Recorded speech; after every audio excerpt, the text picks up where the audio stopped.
조동일 문화대학 조동일 강좌 산수화 다시 보고 새로 그리자. 옛사람의 산수화를 다시 보고 새로 그리면 정신이 맑아지고 생각이 깊어집니다. 조동일 강좌 산수화 다시 보고 새로 그리자.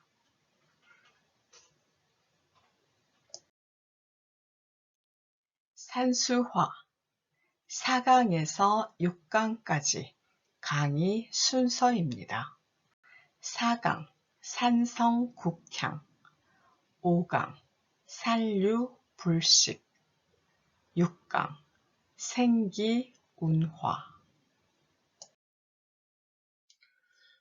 옛사람의 산수화를 다시 보고 새로 그리면 정신이 맑아지고 생각이 깊어집니다. 내 나름대로 그린 못난이 산수화 300점, 산산수수라는 책에 내놓은 것들을 화면에 올리고 하고 싶은 말을 합니다. 누구나 자기 산수화를 우선 마음에 그리도록 돕습니다.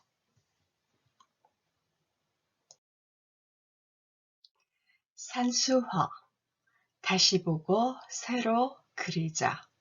4강 산성국향, 산성국향 거봉서기, 초록풍광, 천지광활, 거산장폭, 심산고사.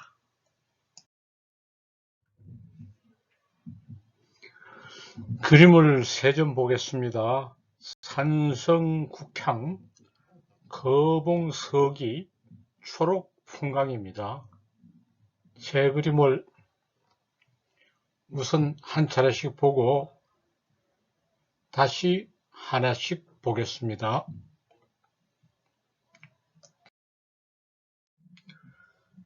(19번) 이 그림은 방단은 산성국향이라고 했습니다. 김홍도가 남긴 그림을 번떠서 산성의 국화를 그렸다는 말입니다. 김홍도는 산성을 쌓아 나라를 지키는 것이 국왕의 빛나는 지역임을 알리고 취하하기 위해서 이런 그림을 그려서 당대 임금님 성은에 보답하고자 했습니다. 오늘날 우리는 한가한 유람이 되어서 지난날의 유물인 산성을 들어보며 산에 쌓은 성리도 마치 산수 자연의 일부처럼 생각하고 옛사람 같은 그런 특별한 의미를 부여하지 않습니다.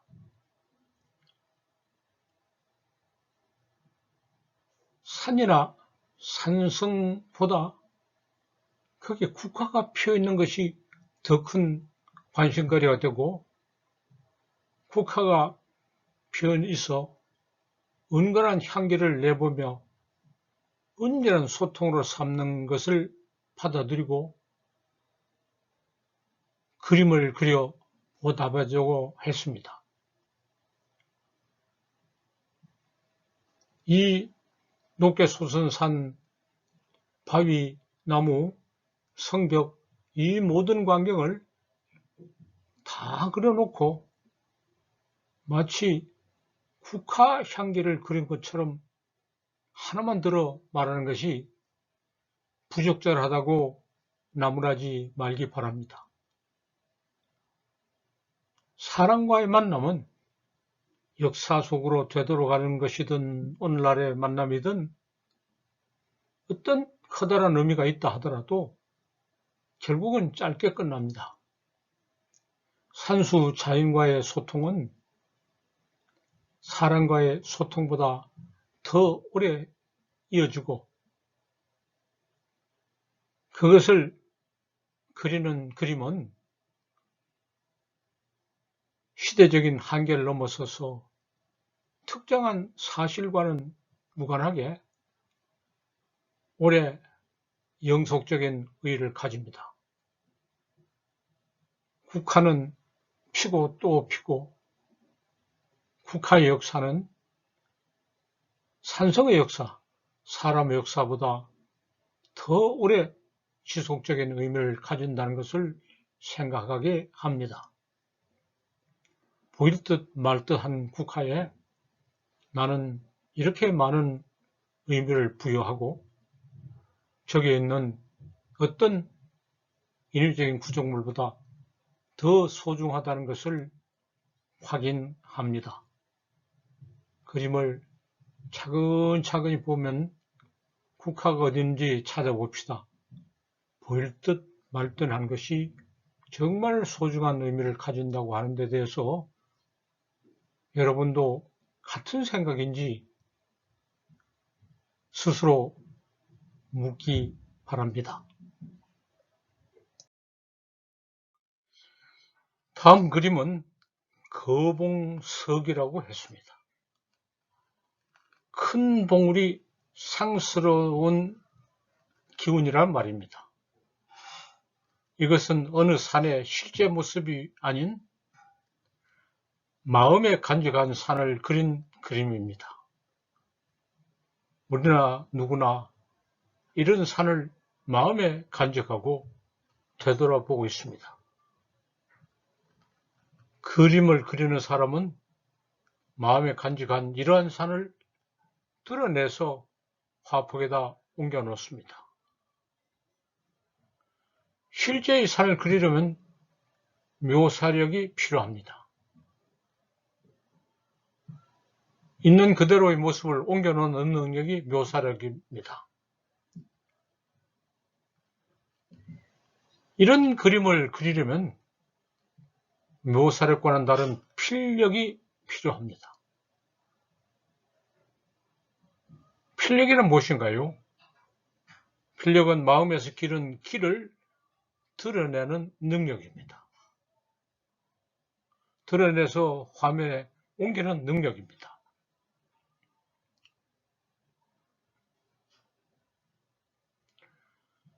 여기서 그린 것은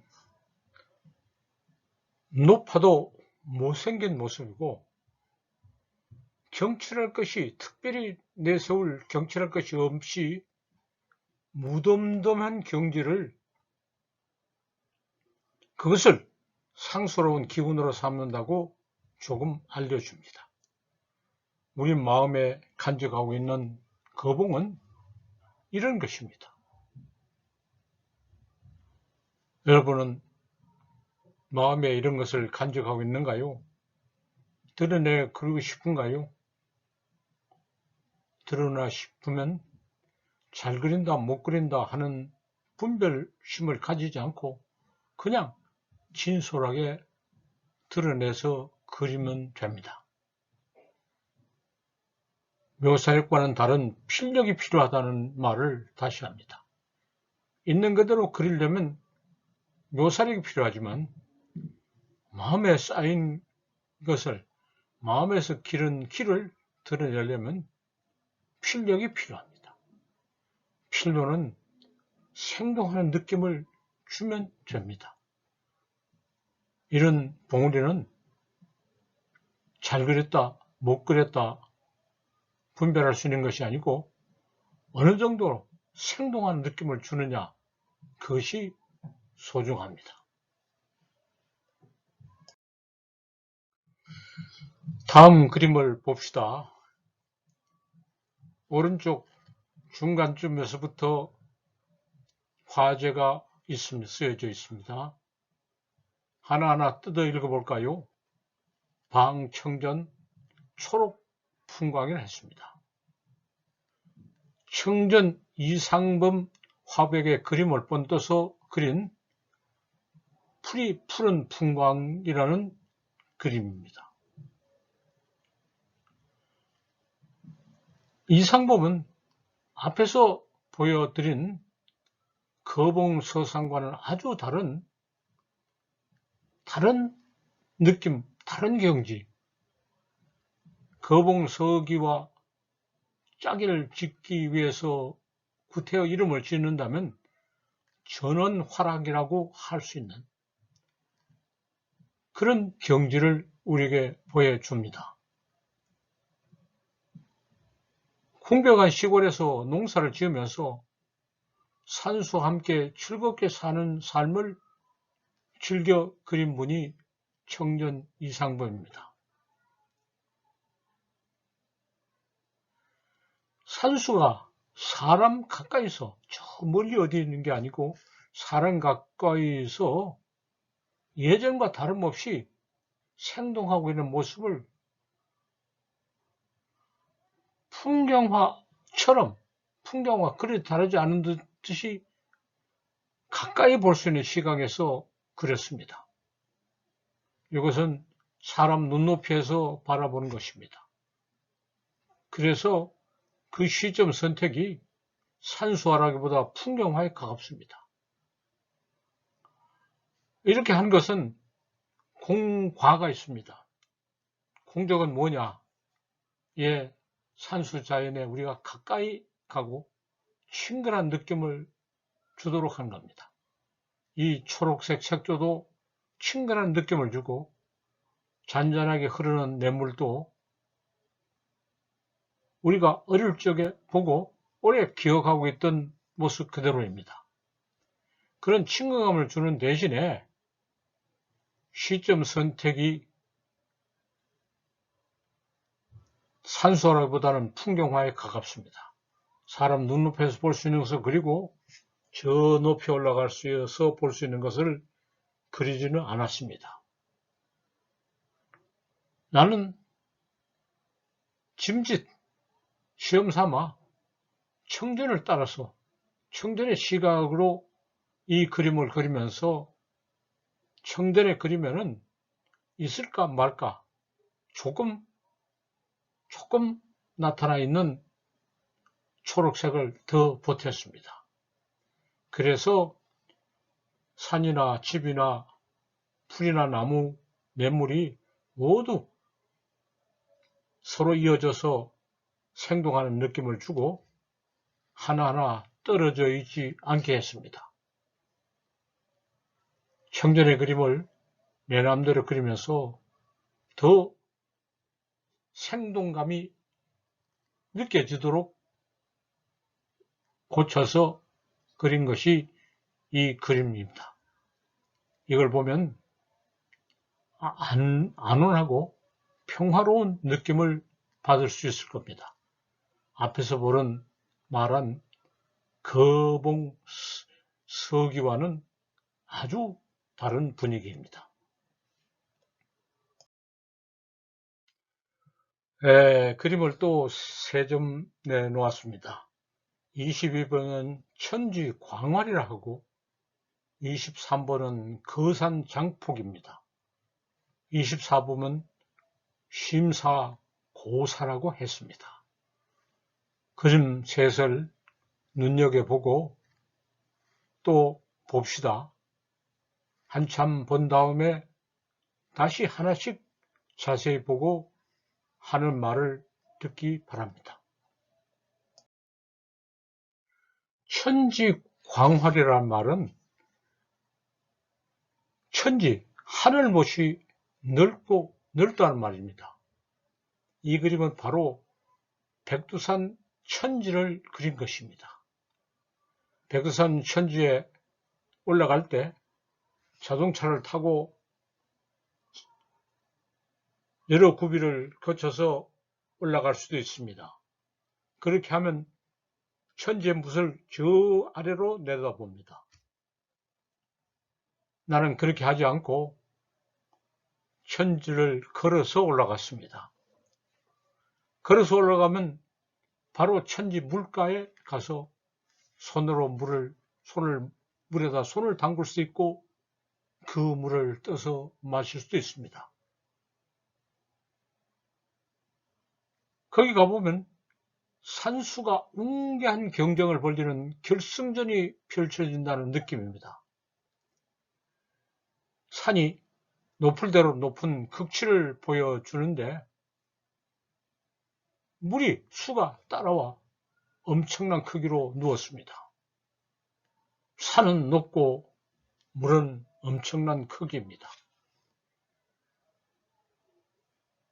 그러면서 산과 수가 상극이 아닌 상생이어야 한다고 엄숙한 자리를 펼쳐지고 있습니다. 산수가 엄청난 크기로 상생을 펼쳐 보이는 그 자리에 원래 초대받은 관객은 하늘뿐입니다. 그런데 사람들이 외람되게 끼어들어서 물가에 지금 바글바글 서 있습니다. 나도 그 가운데 한 사람이어서 선제를 보고 이 그림을 그렸습니다. 그러나 이 그림을 그린 시점은 어딘가요? 물가에 서서 보이는 것을 그리지 않았습니다. 물가에 서서 보이는 시점에서 그리지 않고 멀리 상당히 높은 곳에서 내려다보는 모습을 그렸죠. 눈으로 볼 수 있는 것을 마음에 간직하고 있어 그것을 재조립하고 그렸습니다. 이렇게 그리는 것이 산수화입니다. 풍경화라면 저 물가에서 보이는 것만 그려야 됩니다. 보이는 것만 그리면 이 광활한 천지, 산, 하늘이 다 보이지 않습니다. 산수화는 눈에 보이는 시점이 아니라 저 공중에서 바라본다고 생각하면서 그리기 때문에 이 광활한 천지를 또 하늘과 땅 그리고 물을 전체적으로 다 볼 수 있습니다. 사람은 불청객으로 끼어든 사람은 아주 작은 모습으로 서 있는 것을 나는 하늘 높은 곳에서 내려다보고 이 그림을 그린 겁니다. 어떤 느낌을 여러분은 가지는지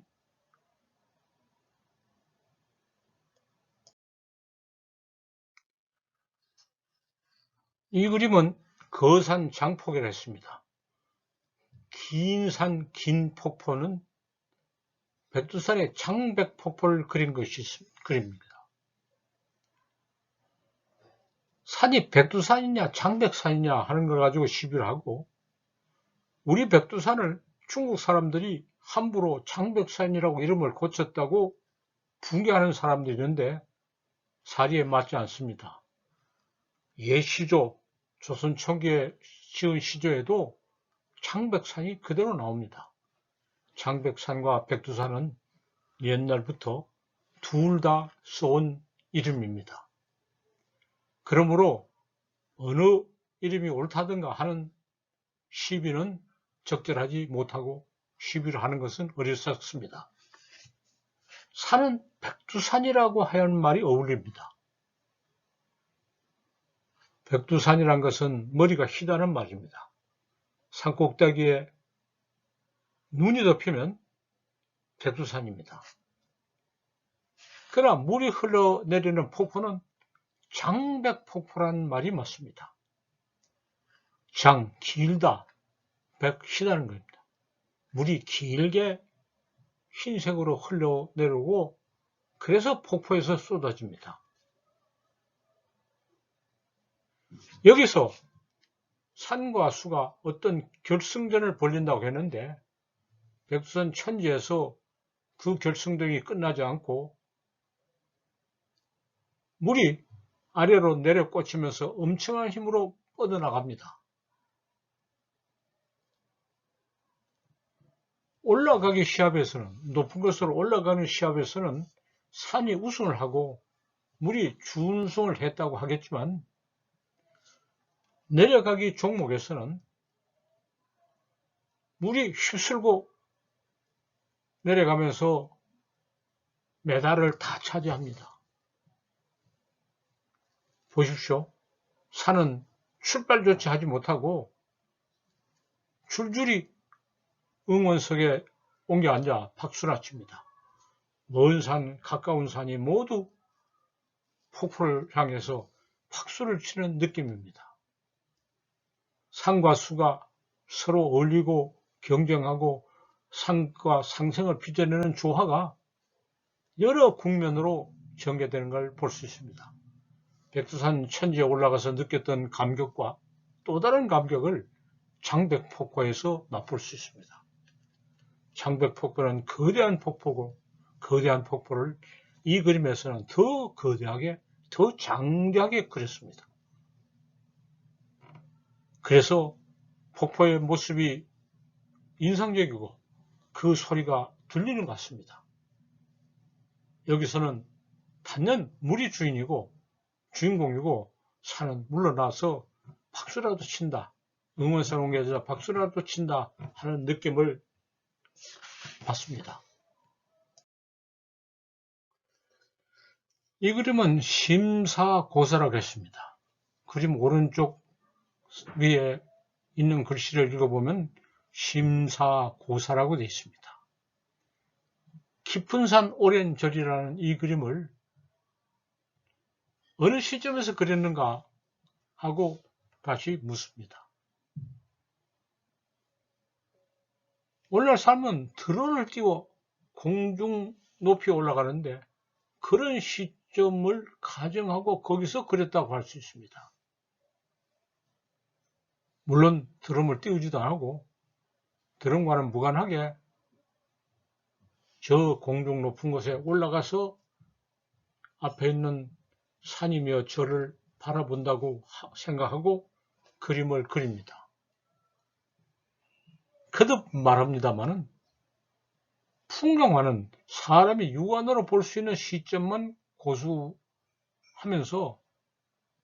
인간 중심주의에 사로잡혀 있습니다. 사람 냄새가 나는 그림을 사람이 육안으로 볼 수 있는 시점에서 그리는 겁니다. 산수화는 드론이 없던 시대에 그렸어도 공중의 시점을 애용했습니다. 그 전통을 이어서 나도 이렇게 그렸습니다. 산수화는 육안이 아닌 심한 마음의 눈으로 그리는 그림이기 때문에 그렇습니다. 어디 있는 걸 그대로 보고 그린 것도 아니고 사진을 찍어서 그린 것도 아니고 내 마음에 축적되어 있는 그 산 모습, 흐르는 물, 절 모습을 이렇게 재현했습니다. 심한으로 보니 크다고 칭송하는 이름난 고사가 저기 있는 절을 오래된 절이고 큰 절이라고 칭송하고 자랑할 것입니다. 그러나 심한으로 이 전체를 바라보니 그 고사는 아주 작고 주위의 산수는 엄청나게 큽니다. 사람이 자랑하는 절은 역사가 오래고 규모가 크다고 자랑하지만은 산수는 그보다 더 역사가 오래고 절간보다 산수는 엄청나게 크다는 것을 우리에게 알려주는 것, 이것이 산수화 임무입니다. 그렇게 해서 풍경화의 특징인 인간중심주의를 벗어납니다. 사람의 한계를 벗어나고 사람이 잘났다고 생각, 사람이 무엇을 안다는 생각, 이런 생각을 다 벗어나가서 산수 자연을 그 자체로 바라보는 것을 커다란 깨달음으로 삼는 것. 이 그림을 보면 말할 수 없는 어떤 감동이 느껴지는데 그것은 인간중심주의를 벗어나서 사람의 한계를 넘어서서 산수자연을 그 자체로 거대한 모습을 우리가 받아들이는 데서 오는 감동이 이 그림에서 주는 감동의 정체라고 말할 수가 있습니다. 그림을 차근차근 보면서 과연 그런지 스스로 느껴보기 바랍니다. 근처 물 흐르는 데도 시작해서 올라가서 산 봉우리 저 멀리까지 보이는 데지 않는 곳까지 한번 마음의 여행을 해보기 바랍니다. 어떻습니까? 산수화 7강에서 9강까지 강의 순서입니다. 7강 고풍불식, 8강 산고지고, 9강 훈풍기봉. 강의 잘 들으셨습니까? 구독을 누르고 수강하신 후 댓글로 출석을 표시하고 논평을 제출하시면 강좌 수료증을 보내드립니다. 조동일 문화대학에서 진행하는 정규 강좌와 특강입니다. 조동일 문화대학의 강의는 수강하시는 여러분과 함께 만들어갑니다. 여러분들의 강의 참여를 환영합니다. 감사합니다.